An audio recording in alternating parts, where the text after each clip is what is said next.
and I've got my camera unhitched and folded up my tripod and all of that, and picked up my briefcase, and stood up to approach one of the members to say thank you in person while they were still there.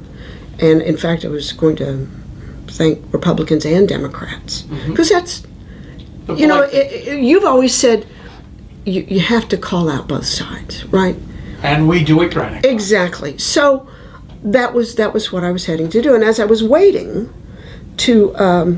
for a person in front of me to finish talking with that particular representative, I'm standing there and I have my camera and my tripod in one hand and my briefcase in the other, and I'm focused on the representative, and all of a sudden I get shoved, hip-checked, into the committee table. Now let me set the stage for the people who weren't there. If you visualize going into the room, the door is in the bottom right-hand side. There were a row of chairs immediately to your left where people were sitting, including myself. Then a large number of, well, a fairly good number of tables were lined up in a U shape. The committee table, yes. Committee tables, so it was a rather long room. And remember that the door to the committee room was right behind where you had your camera placed. Correct. So committee members are allowed to go into that room upon exit instead of having to go through the regular door. Correct. So where was the representative that you were getting ready to talk to? Was he or she on the left? On the left. Facing the chair. Okay. On the left-hand side. And about how far down? Maybe midway. Okay. Midway. So quite a ways away from the doors. Yes. And in the middle, where nobody was. Well, I mean, there, you know. The reps are on the outside of this U-shaped Correct. area. And there were people who were doing as I was, talking to the individual representatives. And in fact, Representative Altschiller was at the head of the table speaking with a representative who was there as a substitute for one of the reps who was ill.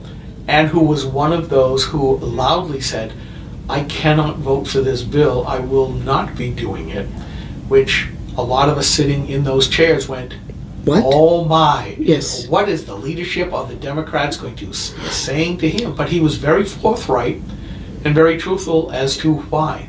So I'm quite sure she was giving him whatever was a little left of her mind after hearing the votes. I think she And was, I don't mind putting it that way well, you know, we've lost votes that stunned us, yes. right?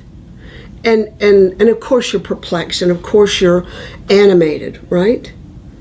The difference is we don't whack people around. No, we do not. Okay? So I'm standing there waiting to speak with the representative and say thank you. And I get whacked into the table. And I'm thinking, well, you know, maybe people just aren't paying attention. But I turned to see who it was. And maybe from here to, I don't know, 6-7 feet, headed towards the committee room door, was Representative Altschiller, who turned to look at me. I guess to make sure that I knew.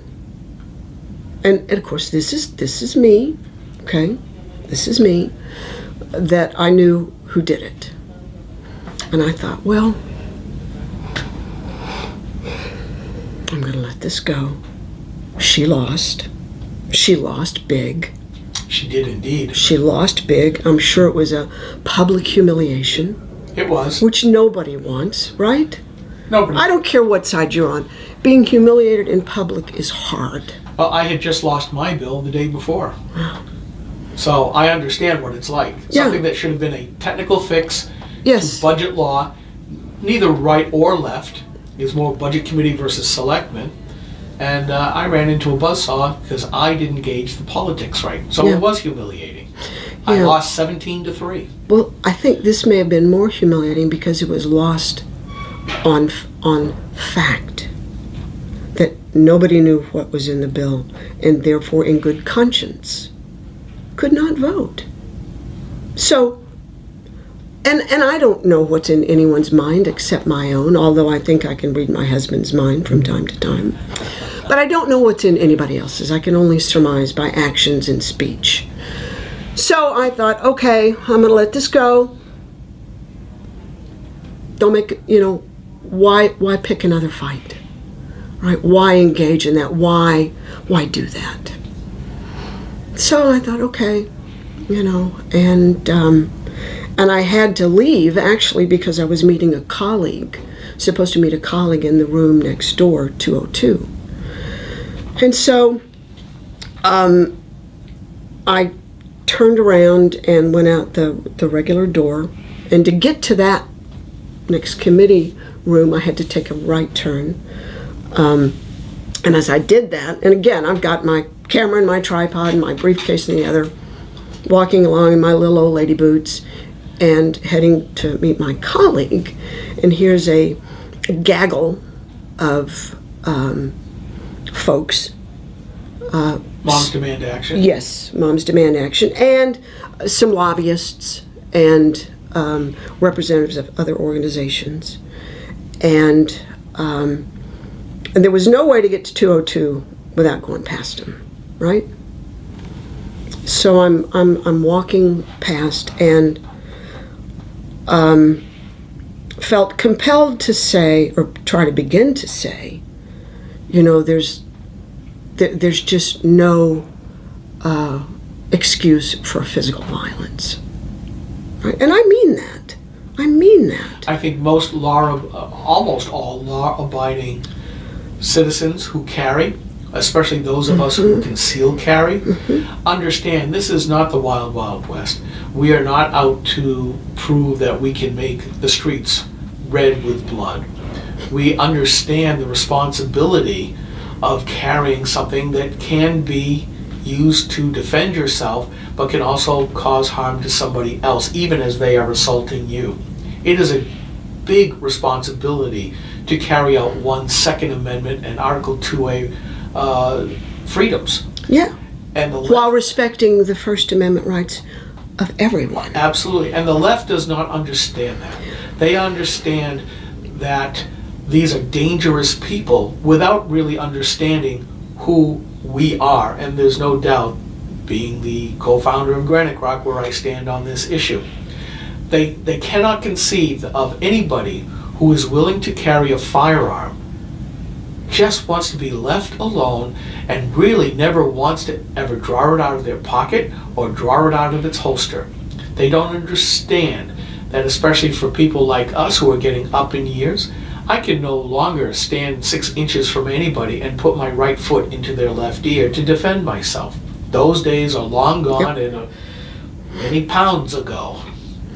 So well, normally I conceal carry, all right? Just as my everyday course. That's just habit for 40 years. And most people do. Most people do. And I'm also a NRA instructor. I hold a revolver license. I understand what this is all about. I teach women to defend themselves. Women who come out of violent situations, who are fearful of one becoming that and only want to be able to protect themselves and their children. So we see a lot of that, and the idea that a woman doesn't have to be a victim and can in fact begin to look after her own life is so antithetical to the left that I think they really dislike us for that as well. But so I'm glad you brought up that point, because that is one of the main features between the right and the left. Somebody who is a victim, that's what the left wants, versus we on the right that say we want to be self-responsible. Exactly. There is a chasm between those two schools of thought that cannot be bridged. And I think that is why, and I'm going to specifically use the word, this is why they hate us on this topic. I don't know who said it, but the thing with, if they treat us this way knowing we are armed to the teeth, think how they will treat us when we are not.